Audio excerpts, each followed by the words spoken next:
ত্রয়োদশ জাতীয় সংসদ নির্বাচনে সংরক্ষিত নারী আসনে অংশ নিতে দলীয় মনোনয়ন ফরম সংগ্রহ করেছেন ছাত্রদল নেত্রী রেহানা আক্তার শিরিন। নারায়ণগঞ্জ থেকে বিএনপির মনোনয়ন প্রত্যাশী হিসেবে ফরম কেনার পর তিনি শহীদ প্রেসিডেন্ট জিয়াউর রহমান এবং সাবেক প্রধানমন্ত্রী খালেদা জিয়ার মাজার জিয়ারত করেন। এ সময় তিনি তাদের আত্মার মাগফিরাত কামনা করেন এবং দেশ ও দলের কল্যাণে দোয়া করেন।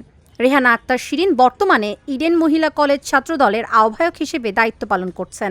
এছাড়া তিনি ছাত্রদল কেন্দ্রীয় সংসদের সহসভাপতি এবং সাবেক যুগ্ম সাধারণ সম্পাদক হিসেবেও দায়িত্ব পালন করেছেন।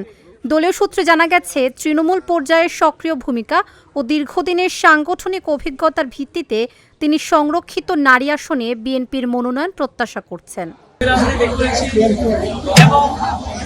দল যখন রাজনীতিকে দলের জন্য, দেশের মানুষের জন্য রাজপথে কথা বলার তখন আমি আমার দায়িত্বের জায়গা থেকে আমাদের জাতীয়তাবাদী দল বিএনপির আদর্শকে লালন করে আমি রাজপথে সক্রিয় ভূমিকা রেখেছি এবং ফ্যাসিবাদ মুক্ত আন্দোলনের রাজপথ থেকে সক্রিয় ভূমিকা রেখেছি।